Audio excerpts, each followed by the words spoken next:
connaître ce message, qui désire avoir renouvellement dans son cœur, recevoir de toi la puissance du Saint-Esprit, Seigneur. Nous écoutons sa voix maintenant, Seigneur, dans le nom de Jésus.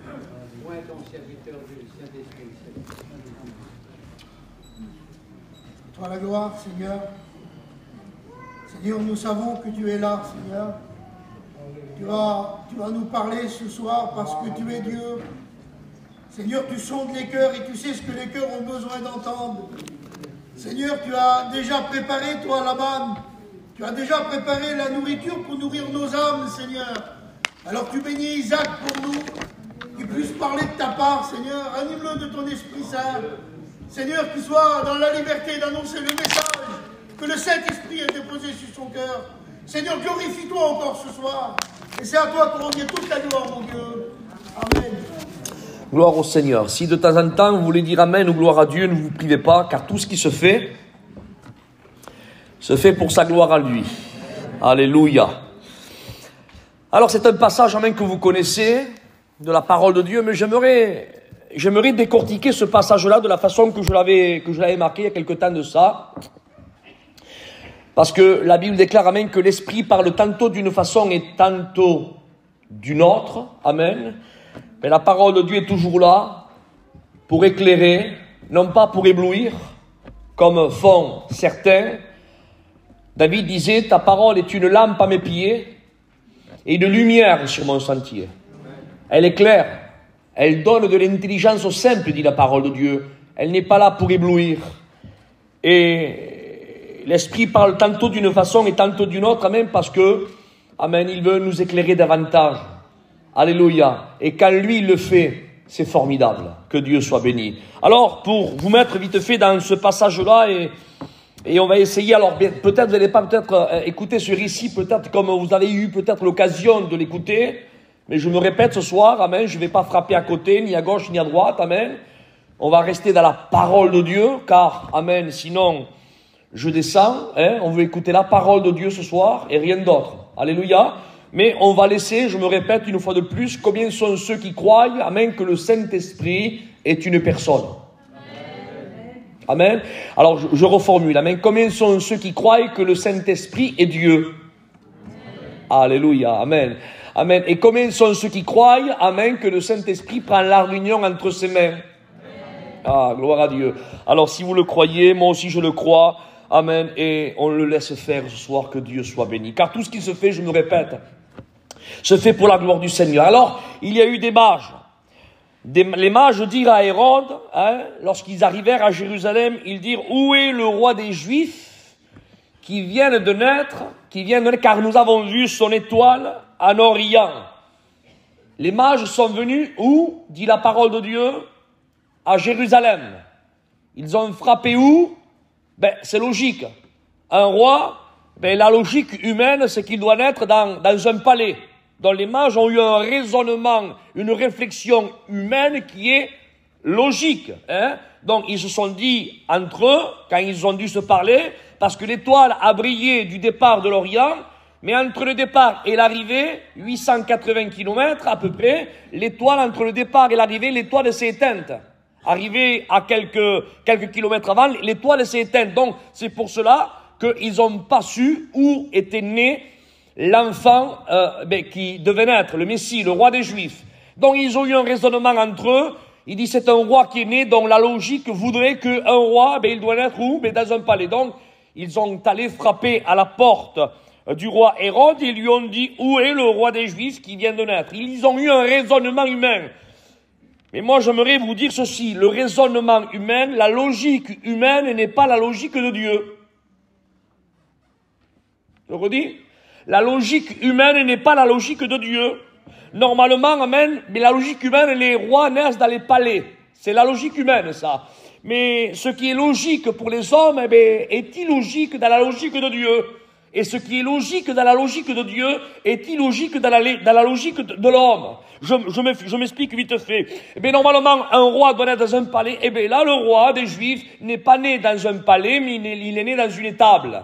ça, eh ben, ça dépasse l'entendement de la logique de l'homme. Et on continue. Regardez la logique de Dieu. La logique de l'homme, ce que les ouins exercent dans le temple. Oui, mais là, il y a un ouin qui n'est pas dans le temple. Amen. Et que né de femme, il n'y a pas eu plus grand prophète que lui. Eh bien, lui, il est en train d'exercer son ministère dans le désert de Judée. Et ça, ce n'est pas la logique humaine. La logique humaine, il devrait être dans un palais, là, en train d'exercer son ministère. Mais, je me répète, la logique humaine n'est pas la logique de Dieu. Et la logique humaine, normalement, c'est que 5 et 2 font 7. Oui, mais ça, c'est la logique humaine. La logique de Dieu, c'est que 5 et 2, eh bien, avec lui, ça fait 20 000. Ah bon? Et c'est pas logique. Non, c'est pas logique. Mais je me répète, avec 5 pains et 2 poissons, normalement, pour nous, ça fait 7. Mais avec lui, amen, entre ses mains, ça fait plus de 20 000. Est-ce que vous comprenez? Donc ça veut dire, amen, que Dieu, amen, il a un raisonnement, une façon de faire qui est complètement illogique à notre logique à nous. Alléluia. Et ces mages, amen, ont été, amen, animés par un moteur, je me répète, alléluia. Ils se sont déplacés de 850 kilomètres, voire un peu plus. Par rapport, tout simplement parce qu'ils ont vu une étoile apparaître. Alléluia. Quel exemple à suivre, ces mages. Écoutez, des fois on parle des grands prophètes de l'Ancien Testament, des hommes de Dieu redoutables, amen, et on les prend pour exemple, et des exemples à suivre. Et je dis gloire à Dieu, amen. Mais franchement, frères et sœurs, pour des non-juifs, pour des hommes qui n'ont pas été bercés dans la parole de Dieu, pour des hommes qui ne connaissent pratiquement rien par rapport au livre du Tanakh, c'est-à-dire de l'Ancien Testament bibliquement parlant, ils ne savent rien de tout ça. Eh bien, ces hommes-là, franchement, c'est un exemple merveilleux à suivre parce que eux, ils ont été animés, frères et sœurs, à se déplacer de plus de 850 kilomètres, amen. Ce qui les a animés, écoutez, à se déplacer, ils n'ont pas été animés par une sensation, soulignez-le ça, ils n'ont pas été animés par une émotion, soulignez-le encore, hein, ils n'ont pas été animés par un bon sentiment humain, hein, soulignez-le, j'ai encore de plus, et ils n'ont pas été encore animés par une imagination, ils n'ont pas été non plus animés par un frisson. Tu me diras, Isaac, comment? Répète. Ces hommes-là ont entrepris un long voyage. Hein? Un long voyage, non pas comme moi, Isaac, j'ai fait en me mettant la clim avec mon cousin. Et j'ai fait à peu près 150 kilomètres à 1h30, j'étais ici. Non, c'est pas le même voyage que leur entrepris. Hein? Eux ont entrepris un long voyage, je me répète. Imaginez, s'il vous plaît, de plus de 850 kilomètres. Ils n'avaient pas la climatisation. Sûrement avec une petite escorte, là, peut-être de quelques chameaux, quelques ânes. Je sais pas. Mais essayez de visualiser et d'imaginer dans votre esprit. Ils se sont entreparlés entre eux et ils ont pris à main leurs affaires et ils sont partis. Mais si on pourrait leur parler ce soir, on leur dirait, mais vous avez été animés, pourquoi? Mais qu'est-ce que c'est qui vous a fait déplacer, amen, de chez vous pour arriver là-bas? Un long voyage comme cela. Vous avez été animé par une sensation? Par une émotion? Par un frisson? Par une imagination? Ils nous répondraient non. Alors on leur dirait, mais qu'est-ce que c'est qui vous a animé, amen, à partir? Ils nous répondraient tout simplement une étoile. Alléluia. À la différence de certaines personnes, il y a des personnes que tant qu'ils ne ressentent pas, on dirait qu'ils ne veulent pas bouger. Tant qu'ils n'ont pas ce frisson, on dit qu'ils ne veulent pas bouger. Ou alors tant qu'ils veulent... Non. Eux, c'est un exemple merveilleux. Ils n'ont pas été, je me répète, ils n'ont pas été bougés par une émotion, par une sensation, par une imagination, par un frisson. Non. Ils ont été, amen, animés parce qu'ils ont vu seulement une étoile. Et tu me diras, Isaac, c'est quoi cette étoile-là? Cette étoile-là, même je l'ai marqué ici, dans la parole de Dieu, c'est marqué, je répète même ce que j'ai écrit, cette étoile-là, on la retrouve, frères et sœurs, dans Apocalypse chapitre 22, verset 16. Amen. Il est l'étoile brillante du matin, c'est-à-dire Jésus, et Jésus est la parole de Dieu. Alors si on pourrait, frères et sœurs, donner un petit peu plus d'éclaircissement à qu'est-ce qui a fait, amen, bouger ces mages, ce n'est rien d'autre, frères et sœurs, que la parole de Dieu. Amen. Alléluia. Et nous, frères et sœurs, c'est un exemple merveilleux à suivre. On doit, alléluia, être animé, non pas par rapport à ce qu'on voit, non pas par rapport à ce qu'on ressent, alléluia, non pas par rapport à un bon sentiment, à une émotion, à un frisson, mais on doit être animé, alléluia, à suivre et à combattre le bon combat de la foi, alléluia, seulement en écoutant, amen, seulement une chose, c'est-à-dire la parole de Dieu. Alléluia, que Dieu soit béni et à Dieu soit la gloire. Amen. Quel exemple merveilleux. Alléluia. Amen. Et si on poserait la question à ces mages-là, alléluia, mais qu'est-ce que c'est, amen, qui vous fait partir et entreprendre un long voyage? Avez-vous un malade chez vous? Ouais. Parce que quand tout va bien, eh bien, on semblerait qu'on reste chez nous. Mais quand tout va mal, on va chercher là-bas l'homme de Dieu qui est là-bas. On va chercher là-bas. Et le fait qu'on a un besoin, alors on va là où il faut. Mais si on leur poserait la question à eux, vous vous déplacez pourquoi? Avez-vous un malade chez vous? Est-ce que vous avez un enfant qui est mourant? Vous avez un père qui est souffrant? Vous avez besoin là, et comme vos mages n'ont pu rien faire par rapport à la médecine, alors sûrement que vous avez entendu parler, parce que ça, c'est une logique on peut pas la dénier, c'est comme ça. Comment est-il possible que ces mages, écoutez ce que je dis, comment est-il possible que ces mages ont entendu parler, amen, que c'était le roi des Juifs qui était né? 850 kilomètres d'un pays à l'autre. Il n'y avait pas de portail, il n'y avait pas de réseaux sociaux. Mais comment ils ont su, eux, qu'il y avait le roi des Juifs qui devait naître? Mais tout simplement, frères et sœurs, il faut faire un voyage dans le passé de 500 ans en arrière, avant leur venue, où il y avait une petite colonie des Juifs qui était là, qui avait été assujettie et déportée du pays d'Israël par le roi Nebuchadnezzar. Et là, dans ce temps-là, il y avait un homme qui s'appelait Daniel, et il était le correspondant, il reflétait, frères et sœurs, l'identité de Dieu, et il prêchait sûrement, et son témoignage a tellement impacté les mages de l'époque, frères et sœurs, que sûrement quand les Juifs ont retourné chez eux dans leur pays, les mages entre eux, devaient s'alimenter par rapport au témoignage de Daniel, de Shadrach, Meshach, Abednego, et ça s'est perpétué, à un tel point que 500 ans plus tard, des mages, coïncidence, ils ont regardé les astres et ils ont vu que là-bas, alléluia, le roi des Juifs devait naître parce qu'ils avaient entendu, ils ont été bercés depuis le berceau. Depuis le berceau, ils ont entendu parler que le Messie, qu'Israël attendait un Messie et qu'un jour ou l'autre, il devait naître. Et parce qu'ils ont entendu parler, écoutez, ils n'ont pas entendu parler seulement que 3 mois, 6 mois, non.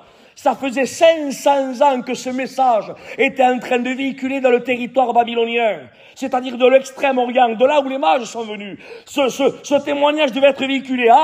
On dit que un jour viendra où le Messie, il devra naître en terre d'Israël, parce qu'il y avait un Juif qui était ici, qui s'appelait Daniel, un autre Juif qui s'appelait Shadrach, Meshach, Abednego. Ils nous ont témoigné, et on a vu, on les a jetés là, le témoignage que les a pris, on les a mis dans la fosse aux lions. Ils ont sorti indemnes. On les a mis dans une fournaise. Ils ont sorti indemnes. Et ils avaient vraiment le véritable Dieu qui sauve, qui guérit, amen, qui est là, qui est présent, qui protège. C'est le véritable Dieu.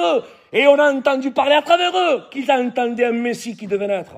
Et ça s'est perpétué, ça s'est passé 10 ans, 15 ans, 100 ans, 200 ans, 300 ans, 400 ans, 500 ans. Et on arrive aux mages qui se sont déplacés du même territoire. Parce qu'ils étaient là, en train d'alimenter leur foi concernant ce célèbre Messie qu'ils avaient entendu parler qu'il devait naître. Ils étaient tellement attentifs aux astres que Dieu n'a pas été indifférent. Dieu n'a pas été indifférent à leur foi. Parce que sûrement qu'ils devaient calculer, examiner, en train de regarder. On a entendu parler que le Messie devait naître. On a entendu parler, ils devaient regarder. Et Dieu, amen, honore. S'il y a bien quelque chose que Dieu honore, et je veux un amen après ça, s'il vous plaît, c'est bien la foi. Je le redis, mes frères et sœurs, s'il y a bien quelque chose que Dieu honore, c'est la foi. Alléluia. Et Dieu a honoré Dieu a honoré, frères et sœurs, la foi de ces mages à un tel point, amen, que Dieu les a éclairés, alléluia, par une étoile. Que Dieu soit loué. Ah, alléluia. Et eux ont été boostés, amen, à prendre ce long départ pour y aller. Que Dieu soit béni, que Dieu soit glorifié. Oh, que Dieu fasse, amen, que nous ayons la même foi.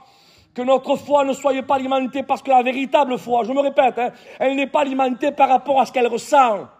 Parce que si notre foi est alimentée par rapport à ce qu'on ressent, écoutez, il y a des fois où ma foi sera en haut, il y a eu des fois dans ma vie, et pas plus tard que l'année dernière, si ma foi aurait été alimentée par rapport à ce que je ressentais, avec les problèmes que j'ai eus, je vous promets que ma foi, elle aurait été à rade et pas querette, Mais ma foi, notre foi, la véritable foi, n'est pas alimentée par rapport à ce qu'on ressent, ni par rapport à ce qu'on voit. Notre foi est alimentée par rapport à ce qu'on sait. Et ce qu'on sait n'est rien d'autre que la parole de Dieu.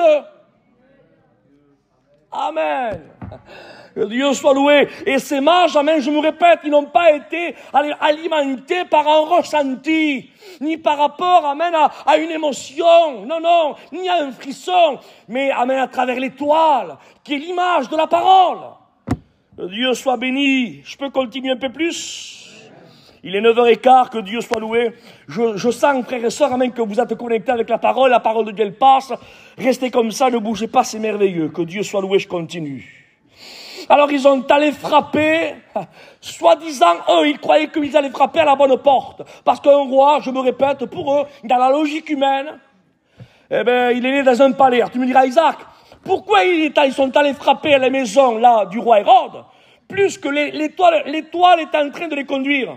L'étoile ne les a pas conduits jusque là où il fallait. Parce que eux, ils ont dit, quand ils ont frappé à la porte du roi, ils ont dit, où est, amen, le roi des Juifs qui est né, amen, car nous avons vu. Il dit pas on voit, il dit nous avons vu, il dit son étoile, quand on était en Orient. C'est-à-dire qu'entre le départ, l'étoile est apparue, mais quand ils sont presque arrivés, l'étoile s'est éteinte. Et une grosse étoile, frères et sœurs, qui survole un pays, allez savoir, il n'y avait pas de doigt pour pointer, c'est là, est-ce que vous comprenez? C'est immense une étoile. Et je dis que c'est immense une étoile parce que j'ai regardé dans le texte grec, et vous allez voir après la signification. Donc, comme l'étoile a disparu, elle s'est éteinte devant eux, donc la logique humaine vient, et il est né sûrement au palais. Donc ils vont frapper à la porte du roi, et le roi sort. Imaginez, le roi sort, quel lâche pour lui. Il dit, qu'est-ce que vous voulez? Il dit, où est le roi des Juifs qui vient de naître? Car on a vu sur l'étoile qu'on était en Orient. Quel lâche! Le roi était là, et eux ils disent au roi, où est le roi? Lâche, non? Je sais pas, non? Quelle tristesse! Quelle tristesse de savoir qu'il y a des personnes qui ont seulement que le nom. Que le nom. Ils ont seulement que le titre. Mais quand il y a un véritable besoin, frères et sœurs, on ne va pas vers eux pour avoir de l'aide, parce qu'on ne reconnaît pas eux. La valeur de ce titre qu'ils sont en train de porter. Parce qu'on peut avoir le titre de chrétien, d'étudiant, de candidat, de serviteur de Dieu, de femme de serviteur de Dieu. Et ne pas voir en eux un chrétien, ne pas voir en eux un étudiant, ne pas voir en eux un serviteur de Dieu, ne pas voir en elle la femme d'un serviteur de Dieu. Ah, le titre peut être là, mais il n'y a pas la vie qui correspond à ce titre-là. Et moi je dis qu'elle lâche, parce que pour le roi Hérode, le roi des Juifs, c'était lui.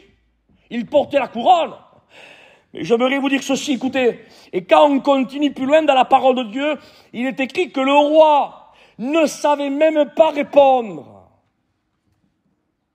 à ces étrangers de la parole, parce que les mages, c'est des étrangers de la parole. Écoutez ce que je dis, les mages, c'était des étrangers de la parole. Ils sont rentrés dans le pays de la parole. La parole est née, écoutez, en Israël. Des étrangers rentrent dans le pays de la parole. Ils frappent à la porte du leader de la parole. Et le leader, soi-disant, qui porteur du titre, là, le leader de la nation d'où sortit la parole, Ils n'avaient pas d'argument, ils ne connaissaient pas les textes de la parole, où le Messie devait naître. Il a fallu qu'il aille soigneusement apprendre auprès des scribes où devait naître le roi des Juifs. Et moi je dis une fois de plus, quelle lâche, quelle honte de savoir que certaines personnes, malheureusement, ils ont besoin de réponses à certaines questions de certains convertis. Et les soi-disant chrétiennes, qu'on devrait même dévorer la parole de Dieu, eh bien, il n'y a pas d'argument, on ne sait pas leur répondre. Et moi, je dis qu'elle lâche. Seigneur, écoutez, tu me diras, Isaac, c'est quoi cette prédication? Non, c'est une prédication que Dieu m'anime à prêcher ce soir. Est-ce que vous comprenez? Je ne suis pas ici pour faire le procès de qui que ce soit. Que Dieu me garde. Mais on est ici même pour prêcher la véracité de la parole de Dieu. Ni plus ni moins. Quelle honte de frapper à la maison du leader de la parole et le leader reste muet. Il ne sait pas quoi répondre, lui. Quelle lâche. Alors tu me diras, Isaac, comment ça se fait qu'un leader était placé là, à la tête du territoire, là, de la nation, de là où est sortie la parole? Comment ça se fait que lui, il était là? Et moi, j'ai marqué ceci, que mes paroles ne vous heurtent pas, mais écoutez, j'ai marqué ceci comme ça, et je crois avoir reçu, je vous dis, une étincelle du ciel, sans jouer à Nostradamus. J'ai marqué ceci, quelle tristesse. Oui, parce que quand le pays de la parole, je dis bien, écoutez, ça se pourrait mal interpréter, quand le pays de la parole est gouverné par la religion, par la religiosité, n'importe qui peut être là, soi-disant leader de la nation de la parole. Et il y a des Hérodes qui apparaissent. Parce que le pays de la parole doit être gouverné, amen, par l'auteur de la parole. Et non pas être assujetti, écoutez ce que je dis, par des soi-disant religieux qui se disent, qui correspondent, mais qui ne correspondent pas. Et tu me dirais, Isaac, et comment ça se voit? Comment ça se voit qu'il y a ces religieux qui gouvernent et qui ne laissent pas l'auteur de la parole gouverner? À quoi ça se voit? Eh bien, ça se voit. Eh bien, quand c'est eux qui gouvernent, ce n'est pas des étoiles qui apparaissent, c'est des Hérodes qui sont établis.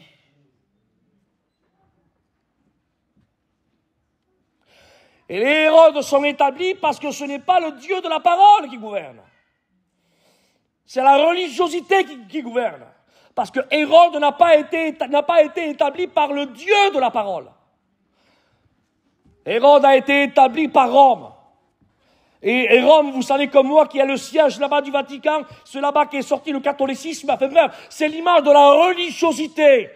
Et quand la religiosité met son pied dans le territoire de la parole, et qu'on enlève le Dieu de la parole, frères et sœurs, il y a des Hérodes qui apparaissent.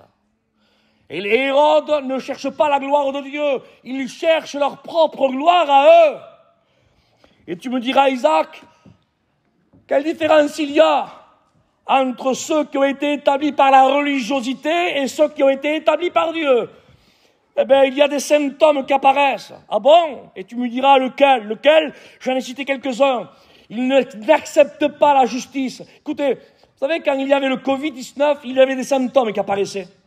Perte de goût, perte de l'odorat. Et ça, c'était des symptômes comme quoi nous portions ce virus. Et quand on est malade, il y a des symptômes qui apparaissent. Et les symptômes sont là pour dire, on a telle pathologie ou ceci ou l'autre.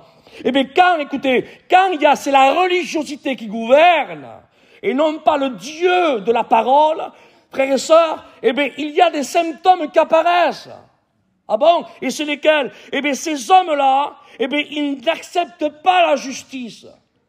Ils sont capables de mettre la justice quand ça leur touche pas, mais dès que ça leur touche, eh bien, ils sont capables, frères et sœurs, de fermer les yeux. Et ça, c'est des hommes, amen, qui ne se laissent pas gouverner par le Dieu de la parole, mais par la vie de la religiosité.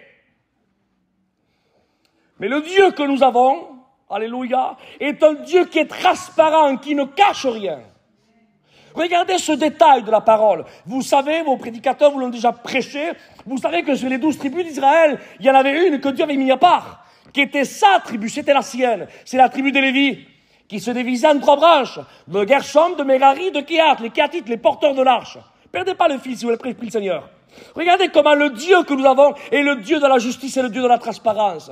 Il dit que quand il va annoncer Jésus, la parabole du bon samaritain dans Jean 10, dans Luc 10, 30, il dit qu'un homme descendait de Jérusalem à Jéricho, il a été pris entre les mains des brigands qui l'ont roué de coups, l'ont laissé à demi-mort. Retenez s'il vous plaît. Il dit que quoi? Il dit, un lévite passa par là, un sacrificateur passa par là, hop, on arrête. On fait une pause. Posons la question maintenant à Dieu. Seigneur, mais tu es en train de dire, toi, Jésus, de ta propre bouche. Tu dis qu'un sacrificateur et un lévite a passé par là. Mais un sacrificateur et un lévite, Seigneur, c'est bien la tribu que toi, tu as choisie. C'est bien la tienne. Car les lévites n'avaient pas de part en héritage en Israël. L'héritage de Lévite, dit Dieu, l'héritage de Lévite, il dit, c'est moi, l'Éternel. L'Éternel sera leur héritage. Le mot lévite veut dire attaché à Dieu. Donc, c'est bien ta tribu à toi. Seigneur, ne les dévoile pas. Ils ont passé là à côté de l'homme qui est descendu de Jérusalem à Jéricho. Et ils ont dépouillé les saints demi-morts. Seigneur, ne le dis pas qu'ils l'ont vu, le Lévite sacrificateur. C'est ta tribu à toi. Si c'est encore une autre tribu qui t'appartient pas, dévoile leur erreur. Mais le Dieu que nous avons, amen, il met la justice quand ça lui appartient pas, et même quand c'est sa tribu à lui, que ça lui appartient, eh bien, il met aussi la justice telle qu'il la met. Il dit un sacrificateur, un lévite a passé par là, ma tribu là, les miens là, ils ont passé, ils l'ont vu, hein. Marque-le, ils l'ont vu, hein. C'est-à-dire que, voyez-vous, frères et sœurs, quand le Dieu de la parole gouverne, il y a la justice, amen, qui établit, une justice qui n'est pas comme la justice de l'homme, comme dit la parole de Dieu, qui est semblable à un vêtement souillé. Mais quand la religiosité gouverne une vie chrétienne, je dis ça comme ça, moi, eh bien, il y a des symptômes qui apparaissent. Il y a le symptôme de l'injustice. Après, quel symptôme apparaît? Quel symptôme? Il y a aussi marqué aussi. Ils ont tellement d'amour, un autre symptôme, hein. Ils ont tellement d'amour qu'ils pardonnent même ce que Dieu ne pardonne pas. Pas possible, Seigneur. Dieu dit non et eux disent, Seigneur, quand même. C'est amour, Seigneur, on est des chrétiens, zinda, pauvrette, agneau, pobrecico, si vous connaissez notre terme dans notre langue, dites-moi-le, en anglais, toi qui peut-être sais. Mais Dieu dit non, et eux disent oui. Ils ont plus d'amour que l'amour même. Et ça, c'est encore un symptôme, frères et sœurs, de la religiosité. Il y a encore, j'ai marqué ceci, il y a encore ce symptôme qui apparaît comme le roi Hérode. J'ai marqué, ils savent tout ce qu'il faut pour construire des maisons, de A à Z, de tous les matériaux. Vous les prenez à part, comment il faut faire pour construire une maison? Ils vous disent la grosseur, la largeur du godet, ils vous disent les ferrailles qu'il faut, combien de cils il faut, le terrain c'est ça, s'il est argileux, s'il est sableux, de A à Z. Par contre, quand vous les interrogez par rapport à la parole de Dieu, ils ne savent plus construire avec la parole de Dieu. Ils ne savent pas rétablir avec la parole de Dieu. Ils ne savent pas cimenter avec la parole de Dieu. Ils ne savent pas relever des ruines qui ont été détruites avec la parole de Dieu. Mais ceux, frères et sœurs, amen, qui laissent le Dieu de la parole gouverner leur vie, ce sont des Néhémies et des Esdras. Ils savent prendre, amen, la truelle. Ils savent prendre, frères et sœurs, oui, la pioche. Ils savent prendre, amen, la petite brouette, faire du ciment. Ils savent rebâtir les ruines que le diable a détruites. Ils savent comment rebâtir. Amen. Gloire à Dieu. Je continue un peu plus. Il est demi. Je vous promets 10 minutes. Je prie le Seigneur. Voilà, frères et sœurs, j'ai marqué ceci. Voilà ce qu'il y a quand Jérusalem est gouverné par la religion, par la religiosité. Alors moi, j'ai marqué Hérode, là, qui a été établi par Jérusalem.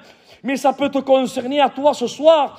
Si tu ne laisses pas le Dieu de la parole gouverner ta vie, mais si tu laisses cette vie religieuse gouverner ta vie, et tu laisses le Dieu de la parole à part, alors il peut surgir ces symptômes-là. Que Dieu soit loué, que Dieu soit glorifié, que Dieu, amen, et Dieu veut nous garder à une condition, si on veut se garder nous aussi. Je continue. Là, j'ai parlé par rapport qu'à la religion gouverne, ce qu'il y a. Et tu me diras, j'ai marqué ceci, mais tu me diras, Isaac, Tu as parlé des symptômes là, quand la religiosité la gouverne, tout ce qui apparaît. Mais quand c'est le ciel qui gouverne, qu'est-ce qui apparaît? C'est bon de le savoir aussi. Voulez-vous le savoir? Amen, je continue. Tu me diras, Isaac, quand le ciel gouverne, qu'est-ce qui apparaît? Alors j'ai marqué ceci, quand le ciel gouverne, alléluia, amen. Alors à ce moment-là, amen, ce sont des étoiles qui apparaissent. Alléluia. Que Dieu soit loué, à Dieu soit la gloire, alléluia. Des étoiles, amen, qui apparaissent. Rappelons-nous, frères et sœurs, écoutez, après avoir entendu le roi, écoutez, ils partirent, les mages partirent, dès qu'ils ont entendu parler le roi. Si vous trouvez l'enfant, faites-moi le connaître, car je veux moi aussi. Ah, il voulait l'adorer, lui aussi, vous voyez. Il voulait l'adorer. Un des symptômes, je suis obligé de le dire, excusez-moi mes frères et sœurs, je l'ai dans mon cœur. Un de nos symptômes qui apparaît, là, je ne l'ai pas marqué, mais je sens bien comme ça. Quand la religiosité gouverne, et ce n'est pas le Dieu de la parole qui gouverne, eh bien, certaines personnes ont peur. Ont peur que des enfants naissent et grandissent.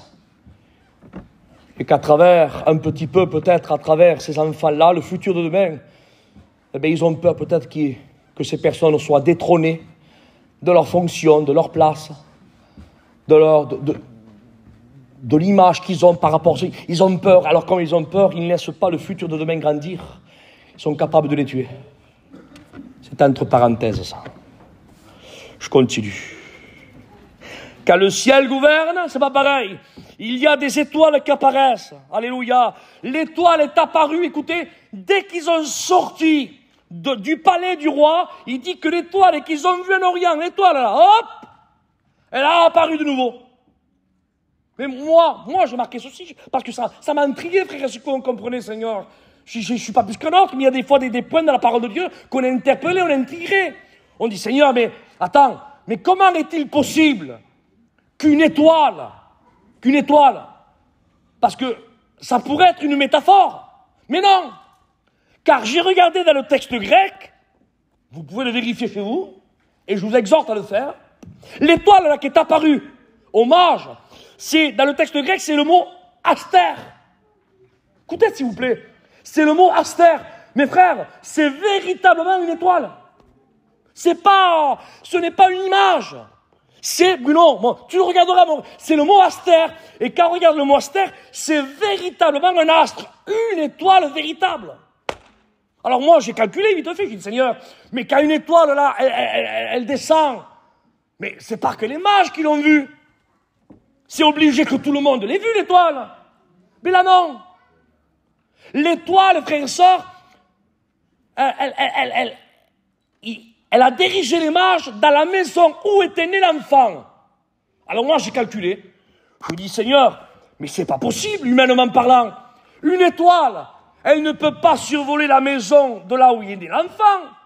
C'est pas possible. Vous imaginez? Parce qu'une étoile, la plus petite, écoutez, la plus petite, c'est l'étoile Proxima, c'est la plus proche. Elle est, je l'ai marqué ici, elle est à 4 années-lumière. La plus proche, à 4 années-lumière. C'est-à-dire, c'est quoi 4 années-lumière? On ne comprend pas. La plus proche, C'est-à-dire qu'à 100 km/h avec ta voiture, tu te mets toi 100 km/h dans ta voiture, sans arrêter, sans non-stop. Non-stop, 24 heures sur 24. Combien il me faudrait d'années pour arriver à la première étoile? Il te faudrait, tiens-toi bien, il te faudrait 43 millions d'années. Écoutez, l'étoile la plus proche, tu te mets à 100 km/h avec ton véhicule, 43 millions 100 ans, 200 ans, 300 ans, 1000 ans, 2000 ans, 3000 ans, 1 million, 2 millions, 43 millions d'années pour arriver à la première. Ça y est, je suis arrivé. Tac, la première étoile. La plus petite étoile fait entre 5 et 7 fois la grosseur de la planète Terre. Tu me diras, Isaac, t'es quoi? T'es un physicien? Non, je vous dis ce que j'ai appris. Premièrement, avec notre ancien païen. Lui, peut-être sûrement qu'il était un physicien de Dieu. J'ai appris ce que tous mes frères ont appris avec l'étude de nos anciens. Donc je répète, frères et sœurs, ce que moi j'ai appris. Mais je dis ça pour vous mettre dans le fil.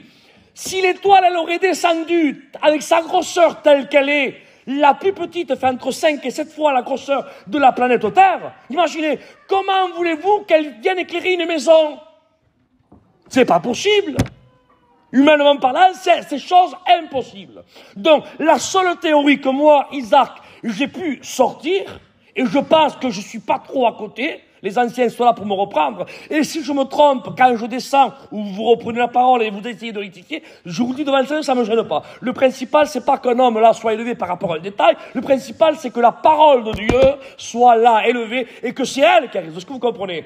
Alors moi, j'ai donné ma petite théorie. Je vous dis, Seigneur, si la plus proche, il faut 43 millions d'années à 100 km/h pour l'atteindre, et la plus petite fait entre 5 et 7 fois la grosseur de la planète Terre, je vous dis, mais Seigneur, sachant que le pays d'Israël fait à peu près 500 km du nord au sud, et le côté le plus large fait à peu près 110 km, et le plus étroit de la nation, je parle, fait à peu près 10 à 11 km, je vous dis, Seigneur, si l'étoile elle aurait descendu telle qu'elle est, la Terre aurait été complètement écrasée. Comment est-il possible qu'une étoile vienne là se placer au-dessus de la maison et indiquer c'est celle-là? Mais le seul moyen, frères et sœurs, c'est que l'étoile, parce que c'est une véritable étoile, en grec le mot astère c'est une véritable étoile, c'est que l'étoile, elle a été sûrement rétrécie à un tel point qu'elle est devenue comme une petite bougie. C'est la seule théorie que j'ai pu prendre. Parce que si elle vient telle qu'elle est, humainement parlant, c'est impossible. Ce n'est pas une métaphore, ce n'est pas une image, c'est vraiment une étoile. Alors, récapitulons, frères et sœurs, l'étoile même qui est venue, alléluia, voyez-vous, quand le ciel gouverne, ce n'est pas des Hérodes qui apparaissent, qui regardent tout pour sa poire à lui, est-ce que vous comprenez, qui n'ont pas peur de diviser tant qu'on leur enlève pas la couronne, tant que ça touche pas mon trône, eh bien, vous pouvez faire ce que vous voulez, mais si ça me touche à moi, tous ces symptômes-là qu'on aurait pu rentrer dans quelques détails, mais on va s'arrêter là, parlant de l'étoile. Quand le ciel gouverne, quand le Dieu de la parole gouverne, frères et sœurs, un cœur, une vie, une assemblée, amen, frères et sœurs, ce n'est pas des Hérodes qui apparaissent, mais c'est des étoiles qui apparaissent. Amen. Des étoiles. Et tu me diras, Isaac, mais comment, oui, l'étoile, frères et sœurs, j'ai marqué ceci, voyez si je le retrouve. L'étoile, frères et sœurs, elle était dans le ciel à 43 millions d'années de kilomètres. Non, d'années, je préférais. Pour aller là où elle était. Ça veut dire quand même qu'elle était là parce que Dieu l'avait placée là. L'étoile n'a pas été placée là parce qu'elle voulait être là-bas. Suivez le fil. Elle a été là-bas, Bruno, parce que Dieu l'avait placée là-bas. Dieu, il a pris les étoiles dans sa main, dit la parole de Dieu, et il les a jetées dans le cosmos. Et à chacune d'entre elles, il leur a donné un prénom. Un nom. Vous savez que cette étoile-là a été mise dans le creux de la main de Dieu, et Dieu lui a dit, hop là, mets-toi là, ne bouge pas. Et l'étoile était là.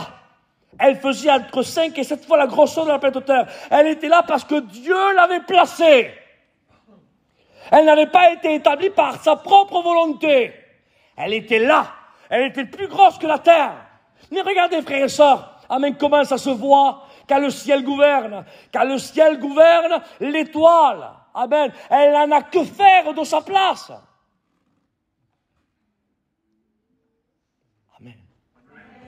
Elle en a que faire.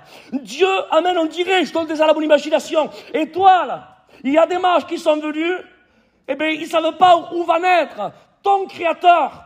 Eh bien, éteins-toi, et dès qu'ils vont sortir de la maison du palais du roi, je veux que tu les éclaires et que tu les diriges directement là où ton créateur, la parole, faite chair, est née. Mais attention, ça c'est moi qui le dis, d'accord? Mais pour cela, tu ne pourras pas venir avec ta circonférence, tu es trop gros. Et tel que tu es, tu ne pourras pas bien les conduire. Je t'ai placé là parce que moi j'ai voulu que tu sois là, mais maintenant je veux t'utiliser, mais pas de l'endroit là où tu es, pas avec ta grosseur, pas avec ta place. Je veux que tu acceptes d'être délogé. Et l'étoile, frère et sœur, elle n'a pas chipoté, elle n'a pas dit pourquoi, prends-en une autre, pourquoi moi. Non, je donne des ailes à mon imagination. Sûrement que l'étoile a dit oui au Créateur, et l'étoile, frère et sœur, elle qui faisait entre 5 et 7 fois la grosseur de la planète Terre, elle a accepté de devenir inférieure, plus petit encore que la terre. Pourtant avant, elle était plus grosse, elle, que la terre. Mais Dieu, amen, la voulait plus petite cette fois pour l'utiliser. Et la toile a accepté, à un tel point que l'étoile, elle est devenue comme une petite bougie. Hop, et elle s'est placée là où Dieu a voulu la placer, juste en haut de la maison, là où l'enfant était né. Écoutez, ceux, amen, qui laissent le Dieu de la parole gouverner leur vie. Écoutez ce que je dis. Et je termine maintenant. Ils ont compris que leur but à eux, ce sont comme des étoiles. Leur but à eux, ce n'est pas de briller plus que les autres. Je le redis, mon frère. Ceux qui laissent la parole de Dieu gouverner leur vie, ils ont compris que leur but, leur mission à eux, ce n'est pas de faire la concurrence aux autres étoiles qui sont à côté de toi.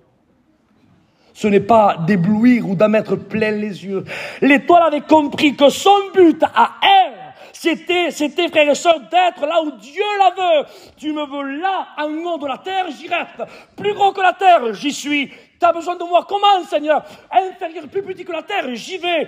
Comme une bougie, en haut d'une maison, j'y vais. Là où tu veux, j'y suis, car mon but, c'est pas, amen, que tout le monde m'applaudisse à moi, parce que je suis plus grand qu'un tel ou qu'un tel, je prêche mieux, ou je chante mieux, ou je prophétise mieux, ou un tel. Non, non. Mon but à moi, c'est de faire ta volonté, et d'éclairer, et d'amener les âmes. Amen, à la parole. Rien d'autre. Voilà, frères et sœurs, ce que Dieu m'a mis à cœur pour nous ce soir. Au nom de Jésus, laissons le Dieu de la parole gouverner nos vies, prendre les rênes de notre vie et acceptons tout ce que la parole de Dieu veut faire avec nous. Et comprenons que notre mission n'est pas d'éclairer plus que les autres. Notre mission, c'est d'amener les âmes. La mission de l'étoile, c'était d'amener les mages au pied de la parole. Notre mission, frères et sœurs, c'est de prendre les âmes. Alléluia. Comme dit l'apôtre Paul disait, je me fais à tout. Seigneur, comment à tout, mon Paul? Je suis grec avec les Grecs, juif avec les Juifs. Car Paul, l'homme de Dieu, avait compris. Et pourtant, frères et sœurs, regardez regardez la sagesse de Paul, regardez s'il se faisait à tout, qui lui, il se charriait pas, comme dit vous les Manouchets, se vantait, par rapport au titre et par rapport à ce que lui était, parce qu'en plus, c'est vrai, il était. Personne qui dit je suis, n'y sont pas. Paul, c'est vrai, il était. Et pourtant, il va être, écoutez, regardez le tact de l'homme de Dieu. Son but, c'était pas d'apparaître. Le but, c'était de glorifier la parole et rien d'autre. Et de se faire à tout pour en sauver un plus grand nombre. Est-ce que vous comprenez ça? Et il dit, je connais un homme. Regardez la sagesse. Hein. Je connais un homme. Il dit, ah bon, et quoi? Eh bien, je connais un homme qui a été ravi jusqu'au 3e ciel. Et il parlait de lui. Sortez peut-être quelques personnes qui disent, mais moi j'étais ravi au ciel, j'ai fait un songe, j'ai fait ceci, j'ai fait là-bas, et Dieu m'a pris, et je suis ici. Non, il dit, voyons, si je le dis, ça va faire mal. Voyons, ils ne sont pas si mûrs encore dans la foi, ils vont croire que je me... Non. Il dit, je connais un homme. Il dit qu'il a été ravi jusqu'au 3e ciel. Il a vu des merveilles qu'on ne peut pas exprimer.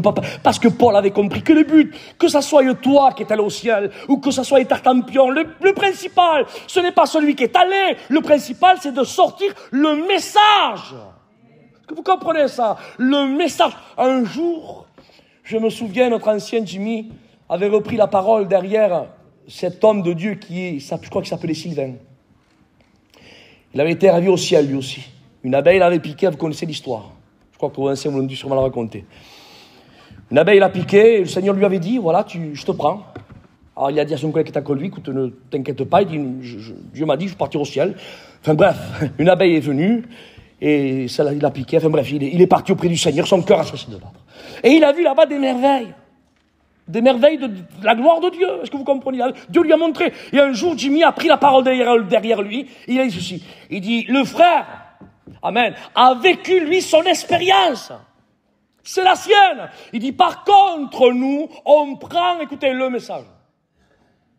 Que ça soit lui, Pierre, Paul, Jacques, c'est bien pour toi, mais nous, ce qu'on prend, c'est pas ce que soit toi, un tel, nous, ce qu'on veut. Amen. C'est le message qu'il y a sorti. C'est le message qu'on veut. Amen. Et Paul avait bien compris. Il dit, je connais un homme, hein.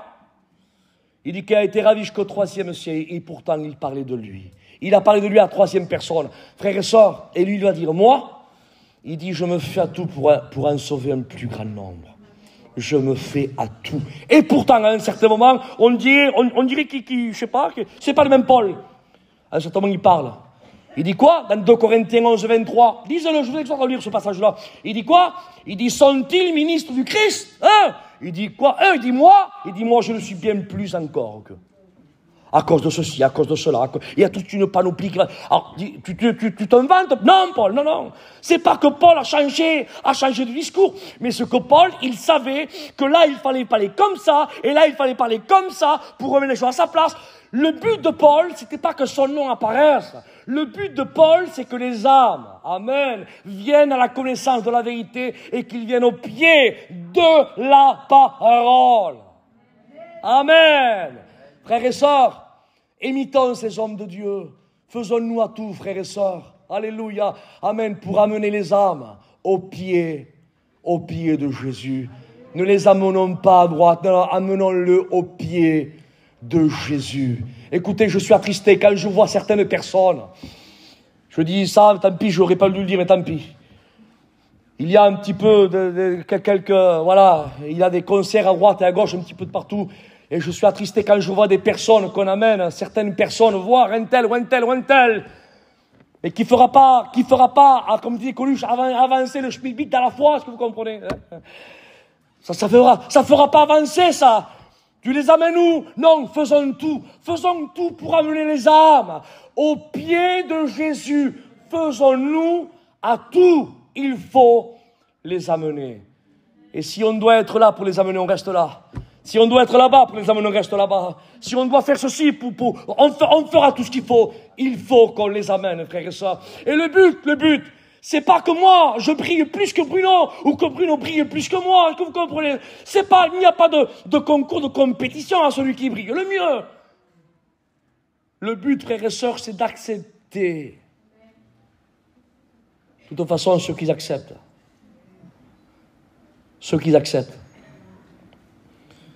c'est parce que c'est le Dieu de la parole qui les gouverne. Qu'est-ce que c'est là, ce qui accepte? Ceux qui n'acceptent pas, c'est parce qu'ils sont dirigés non pas par le Dieu de la parole, mais par la vie monotone religieuse qui a été établie en eux. Mais au nom de Jésus, faisons, amen, prenons exemple comme ces hommes. Faisons les âmes au pied de Jésus. J'aimerais qu'on ferme nos yeux et qu'on courbe nos fronts. Notre Père et notre Dieu, nous te louons ce soir. Ta parole, Seigneur, a été annoncée. Seigneur, j'y ai mis mon cœur. Et toi, tu sais, Seigneur, toi seul, tu le sais. Que mon but, Père, était de te glorifier et de bénir les âmes. Rien d'autre, Seigneur. Tu sondes mon cœur et mon rein. Et comme disait l'homme de Dieu, si tu sondes mon cœur, tu ne trouveras rien d'autre que ce qui sort de ma bouche. Seigneur, merci. Merci parce que ce soir, tu nous as rappelé, Seigneur, ton désir. Ton vœu, Seigneur, c'est que tous les hommes soient sauvés. Et ton désir, Seigneur, amen, devienne notre désir. On veut que toutes les âmes soient sauvées.